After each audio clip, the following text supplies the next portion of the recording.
Claire was only 5 years old when she contracted a serious case of pneumonia, leaving her in a critical state of health. She was a small, fragile girl with eyes that reflected the innocence of childhood. Her family, desperate, took her to the hospital where the doctors did everything they could to stabilize her. What no one knew, however, was that Claire was about to live an experience that would mark her life forever.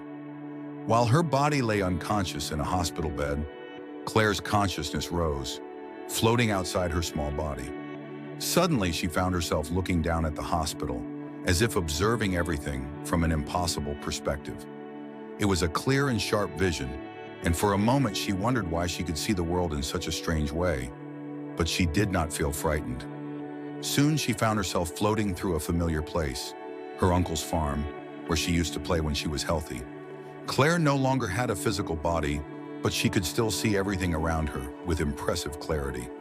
Her vision seemed all-encompassing, allowing her to see in all directions at once. She even remembered feeling embarrassed, as if she were naked, but she soon realized that it didn't matter. She was in a state of pure spirit. As she glided through the farm, she spotted a pile of roof tiles piled up on a side of the road. This seemingly insignificant memory would remain etched in her mind for many years. She didn't understand the importance of that vision, but she knew that somehow it was related to the experience she was having. Next, Claire found herself in an indescribably beautiful place. A garden with grass as soft as cotton stretched out before her, and she ran through it, feeling a joy and happiness so intense that she had never experienced in her short life. In the middle of the garden, there was a simple little house from which emanated a feeling of love so deep that it seemed to envelop Claire in a warm embrace. Inside the little house, she felt the presence of someone, a female figure who cared for her with immeasurable tenderness. Claire believed it was her maternal grandmother, a woman she had never met in life, but who now gave her a love and security that transcended any rational explanation.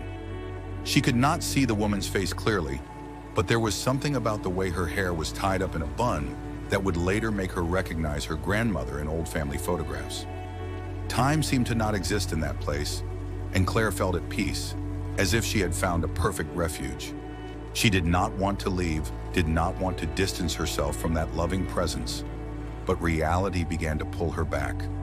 Slowly, she distanced herself from the garden, the little house, and that feeling of pure love. Claire survived the pneumonia but remained in a coma for a few days. When she finally woke up, she was a different girl. The memories of that experience became fragmented, like flashes that would accompany her throughout her life. As she grew older, these flashes intensified, bringing to the surface sensations and memories that filled her with a mixture of longing and gratitude. She knew she had experienced something extraordinary, but it was hard to put into words. As she grew into adulthood, Claire began to reflect more deeply on what had happened. One afternoon, while talking to her mother, she asked about the severity of her childhood illness. Her mother, with tears in her eyes, confirmed that Claire had been on the brink of death, in a coma, but she never believed the story her daughter told about her near-death experience. Still, Claire knew that what she had experienced was real. She began to see the world differently, became more sensitive to the energies around her, and developed a heightened intuition.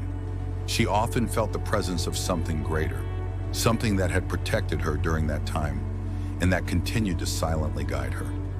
Over the years, Claire found comfort in her faith, believing that she had been touched by God and by her grandmother's incomparable love. She knew that what she had experienced was not a simple dream, but proof that the love and peace she had felt in that garden were real, and that one day she would find them again.